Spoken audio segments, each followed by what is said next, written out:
পৃথিবীতে একটা জিনিস সুনিশ্চিত, যেটা হবে কোনো পরিস্থিতিতে তাকে আটকানো পসিবল নয়, সেটা হলো মৃত্যু। এই মৃত্যুর হাত থেকে পৃথিবীতে কেউ বাঁচতে পারবে না। যত বড় টাকার মালিক হোক না কেন, যত বড় বাড়ি গাড়ি মালিক হোক না কেন, যত বড় রাজত্বের অধিকারী হোক না কেন, যত বড় ক্ষমতার অধিকারী হোক না কেন, এই মৃত্যুর হাত থেকে কেউ বাঁচতে পারবে না। সবাই একদিন মারা যাবে। এই জন্য কবর মানুষকে প্রতিনিয়ত ডাকে যে আনা বাইতুল ওয়াহদা, হে দুনিয়াবাসী শোনো, আমি কিন্তু একাকিত্বের ঘর। আনা বাইতুত তুরাব, কবর প্রতিদিন প্রতিনিয়ত মানুষকে ডাকতে থাকে যে আমি কিন্তু মাটির ঘর। দুনিয়াতে তুমি অনেক রাজ শাহিনশার মধ্যে তুমি জীবন যাপন করছো, রাজকীয় জীবন যাপন করছো, অনেক আরামের বিছানায় ঘুমিয়েছিলেন, জাজিমের উপর থাকতাম। কবর কিন্তু তা না। কবর একটা মাটির ঘর। কবর প্রতিদিন মানুষকে সতর্ক করে।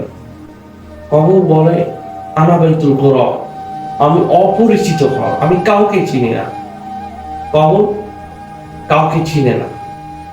এই যে প্রতিদিন মৃত্যু মানুষকে ডাকে, কিন্তু আমরা কজন আছি যে মৃত্যুকে ভয় করি, বা প্রতিদিন আমরা মৃত্যুকে কয়বার স্মরণ করি? রাসূল করিম সাল্লাল্লাহু আলাইহি সাল্লাম বলেছেন, আকসিরু যিকরা হাযিমিল লাযাতিল মাউত, যারা বেশি বেশি মৃত্যুকে স্মরণ করবে, মৃত্যুকে ভয় করবে, তারা গুনাহ কম করবে। কারণ মৃত্যুর কথা যখন স্মরণ হয়, তখন কিন্তু একটা ভিতরে ভয় সৃষ্টি হয় যে আমাকে তো মরে যেতে হবে, এই দুনিয়া তো থাকার জায়গা না, বা এই দুনিয়াতে তো আমরা সারা জীবন থাকবো না। এই আমার ইয়া বড় বাড়ি, ইয়া বড় গাড়ি, বিশাল সম্পদ সব পরে রবে, কিন্তু আমি একদিন থাকবো না। তো এই জন্য মৃত্যুর কথা বেশি বেশি স্মরণ করা।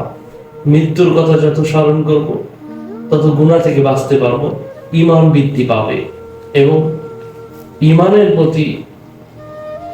প্রতি জাগরণ সৃষ্টি হবে। এই জন্য মৃত্যুর কথা বেশি বেশি স্মরণ করি যে এই দুনিয়ার সব কিছুই হলো ধোঁকা। দুনিয়ার সম্পদ বলেন, আর বাড়ি বলেন, গাড়ি বলেন, সব কিছু ধোঁকা। সব ছেড়ে একদিন চলে যেতে হবে। যেটা আসল জীবন, যেই জীবনের শুরু আছে শেষ নেই, ওই জীবনের জন্যই, ওই জীবনের পুঁজি করার জন্যই এই দুনিয়া নামক একটা নিছক একটা দুনিয়া আমাকে আল্লাহ সুবহানাহু ওয়া তাআলা পাঠাইছে, খুব একটা বিষয় পরীক্ষা করার জন্য।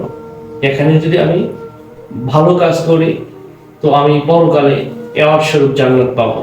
আর যদি আল্লাহ সুবহানাহু ওয়া তাআলার বিধান অনুযায়ী না চলি এবং তার বাতানো পথ থেকে যদি বিচ্যুত হয়ে শয়তানের পথে চলি, তো আল্লাহ সুবহানাহু ওয়া তাআলা আমাকে পানিশমেন্ট স্বরূপ জাহান্নাম দিবে। এখন আমাকে ডিসাইড করতে হবে যে আমি কোন পথ অবলম্বন করব। অবশ্যই আমি যেটা সরল এবং সঠিক পথ সেটাই অবলম্বন করব, কারণ এই পথেই আছে কল্যাণ এবং কামিয়াবি।